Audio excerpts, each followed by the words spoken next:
Okay, thank you so much, guys, for watching the channel. My name is Maurice Jordan Kawesa, straight out of Aromatic Entertainment. My name is Maurice Jordan Kawesa, Masaka's finest. Masaka's finest. Thank you so much, guys. Yenze Masaka's finest. Kati gobobo wa kanali tayo Masaka's finest. Mulete Masaka's finest.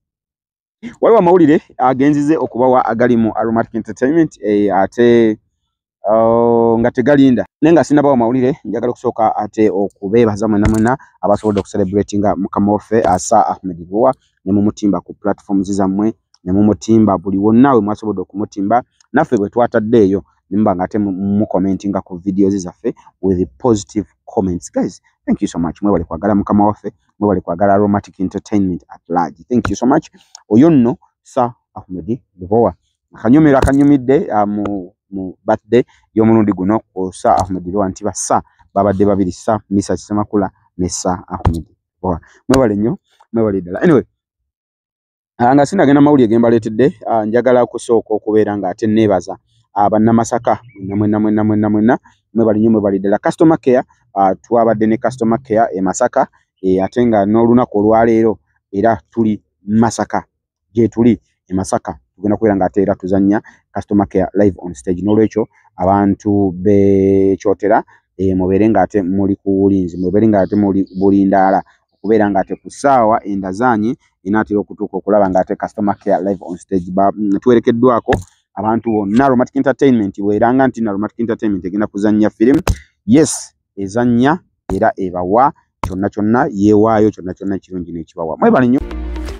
Tukwaniriza ku Nekan Resort Hotel ekifo eky'omulembe ate ng'omutindo gwa kika kya waggulu nnyo. Tulina ebisulo eby'omulembe ate nga bigazi bulungi, biri self-contained, muwummulira. Tulina conference rooms ez'omulembe ezigendamu buli mukolo ate nga n'ekifo kisirifu. Restaurant yaffe efumba buli kika kya mmere eya wano n'ey'ebweru. Tulina gym, steam, sauna ne massage. Okwo kw'ogatta swimming pool yaffe ennyonjo ate nga ya mutindo. Tulina gardens engazi obulungi ezikolebwamu buli mukolo ogwa buli ngeri. Tulinawo ne salon ekifo abaana we bazannyira, parking ngazi ate nga n'ebyokwerinda gguluggulu. Jangu ku Nekan Resort Hotel ewali buli kimu. Tukwaniriza ku Nekan Resort Hotel. Mwebale ddala okubeera nga ate Aromatic Entertainment mugigoberera buli weeraga. Mugiraba ku TV, mugiraba ku YouTube, mwagirabanga ku CD ate era ne wejja ngeze ku stage era mujja mu bungi. Guys, ogw'omukwano bannange tugusange wa tetulina kya bagamba nyo okujjako okweyongera okubakwasa ya Allah oba Mukama Katonda n'abakwatirako oba ate n'abanga abongera ebirungi, asobole okubongera sente za data, asobole okubongera amaanyi agateekako wifi, asobole okubongera amaanyi agagula oba agagula yaka. Waliwo omukyala yaŋŋamba nti nze yaka bwaggwako nga Aromatic Entertainment tennazannya nnyinza n'okulwala omusujja. Naye yaŋŋamba bwe mba nninze firimu ya Aromatic Entertainment nga ndi ku TV yange bwe nti nga neighbor awedde, nga customer care awedde, ng'ekyekango kiwedde, ne bwe gagenda sigula, siddamu ggula yaka. Kiba kiwedde kiba kiwedde siddamu ggula. Ago nno ge maanyi ga Aromatic Entertainment. Kale katugende mu bubaka ate bwe bantise okubeera nga mbaleetera mbagambe olunaku lw'enkya, nnaku z'omwezi 5 omwezi ogwokutaano 2025.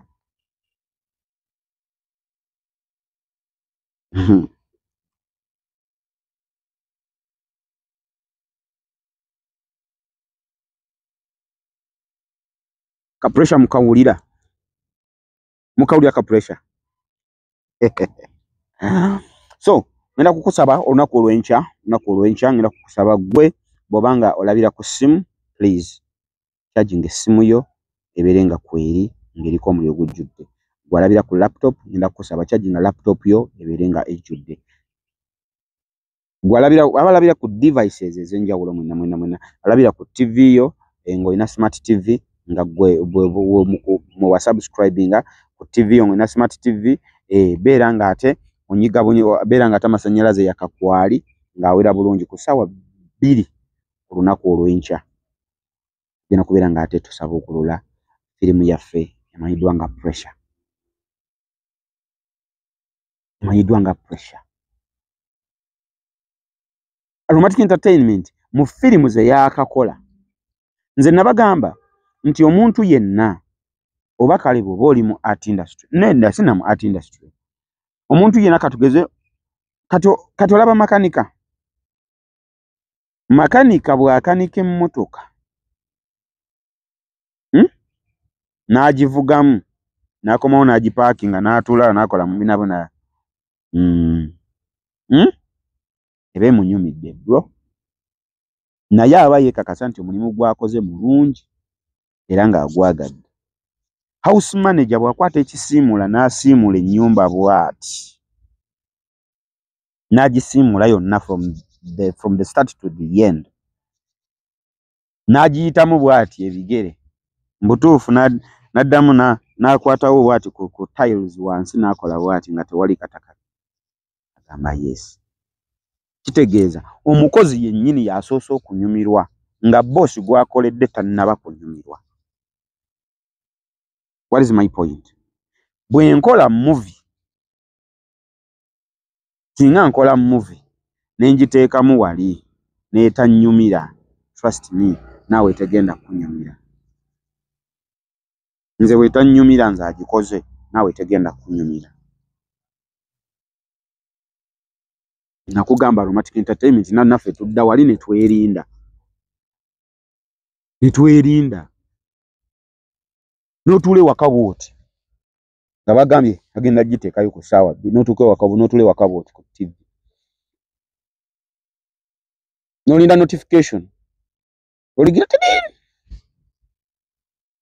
naye nga gwe wagizannya ne mu kugizannya muyinza okuba nga mugirabyemukko kati ate neddamu n'okirinda kati kye bayita quality. So bwema nga nze ngirinze nze yagizannya girinde. Omukulu gwe bayita Sir Ahmed Ribowa ye muntu creating ekintu out of blue.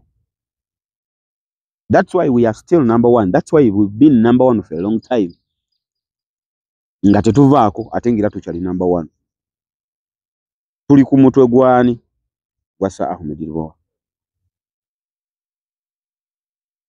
Nti buli kaseera aba ayiiya kati eno firimu eyawukanye etya n'eri gye tumaze n'akiyiiya n'akireeta n'akiteekawo mujagala etugizannya neggwa n'addamu kakati eno eyawukanye etya kweri n'era n'akireeta n'era n'akiteekawo. Kati tolaba nti olabye movie za Aromatic Entertainment zonna tolaba nti ozirabye kuviira ddala eri ku ekirungo na wolovu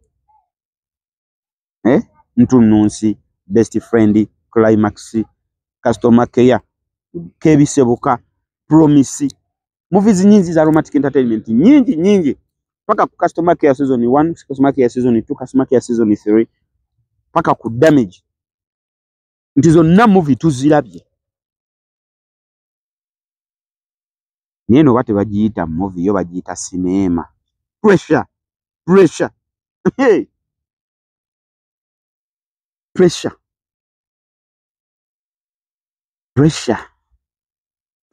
Mukama waffe pressure. Hey. Pressure. Tawulya kiganti pressure. Nti pressure. Wali okubidwa ku pressure.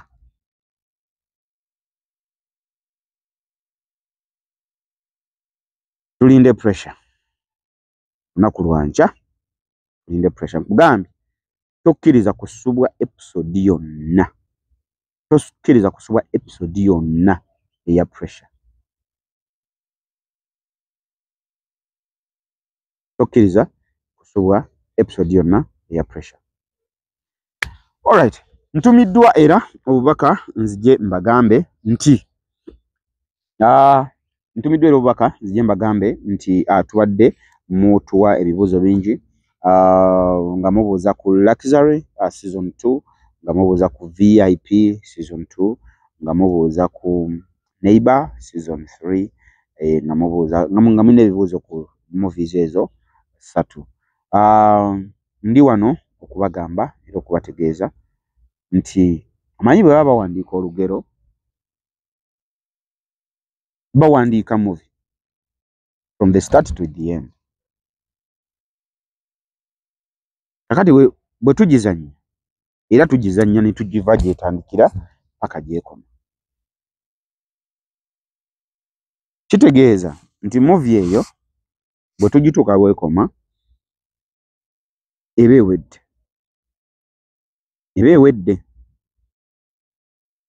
Era ndi wano okubategeeza nti movies zaffe ezo ennungi ennyo zaggwa. For now zaggwa. Luxury yaggwa. VIP yaggwa. Neighbor yaggwa.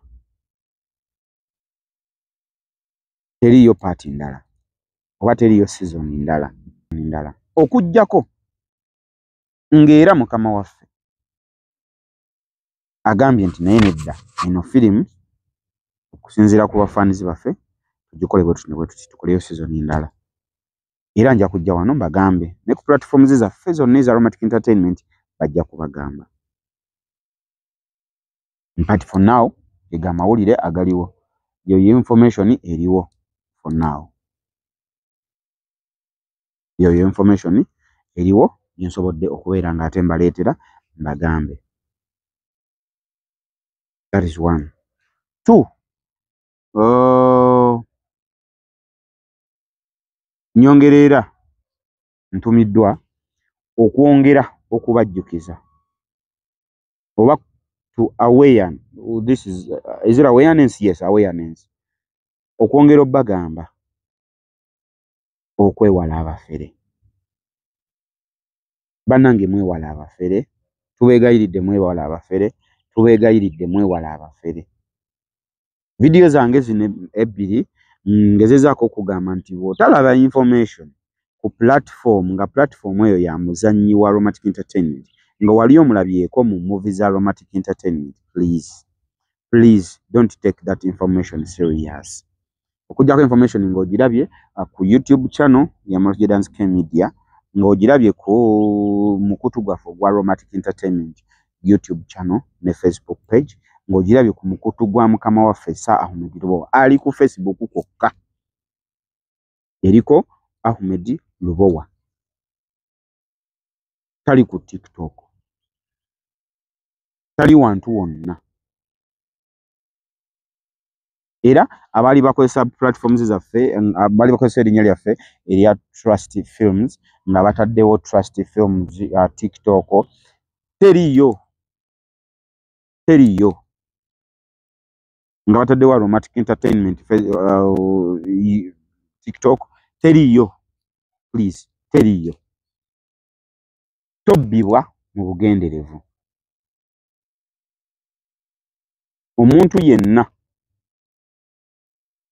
Omuntu yekka gw'olina okulaba n'owa ssente nga zikuyingiza mu Aromatic Entertainment ye manager wa Aromatic Entertainment omukulu ahimbisibwe Rogers. Yes, Sir Ahmed Lubowa. Oluusi ne director Bulondo Abe beboka. Bw'oba tolabye abo nga ssente toziwadde abo, bannange ssente oziwadde muntu mukyamu. Ssente oziwadde muntu mukyamu. Era kukubbibwako tetuvunaanyizibwa ffe nga Aromatic Entertainment kubanga gw'owadde tetumumanyi. Tumanyi Sir Ahmed Lubowa, tumanyi director Bulondo Abe, tumanyi manager ahimbisibwe Rogers bokka. So toferebwa, tobbibwa, toferebwa kintu kyonna. Era najja wano ne mbagamba ne ku platforms za Aromatic Entertainment ne pages z'abazanyi ba Aromatic Entertainment obubaka bwayita etubagamba nti Aromatic Entertainment ku ssaawa zino tekyayingiza muntu yenna kuzannya firimu. Tekyayingiza muntu yenna kuzannya firimu omwaka guno until further notice. Kati gwe mu kiseera kino ffe nga tukugambye nti tetuyingiza muntu yenna oba tetuyingiza memba yenna. Kati ate mu kiseera kino gwe n'ofunayo akugamba nti mpa ssente nkuyingize mu Aromatic Entertainment nga towulidde information yonna kuva mu bazanyi ba Aromatic Entertainment oba kuva mu bukama baffe aba Aromatic Entertainment nti kati tuyingiza, please ojja kuba obbiddwa ku lulwo. Ojja kuba obbiddwa ku lulwo. Gwe ng'omuntu Aromatic Entertainment tevunaanyizibwa kubbibwako. Please linda information eva mu Aromatic Entertainment. Amaziga mangi. Amaziga mangi oli ajja akaaba bannaaye banzibye ssente banzibye kale namusanga bwenti ne bwenti ne muwa ssente nangamba muzanyi ne muwa ssente bwezi ne bwezi kaka ssente bazitutte. Naye nga ffe tubagamba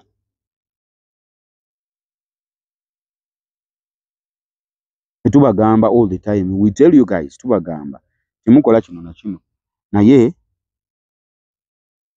temuwulira. So byebyo paka ngate Omukama Katonda azeemu natusinkanye. Information yeyo jimbadde njagala okuyisaawo ebadde ntumiddwa.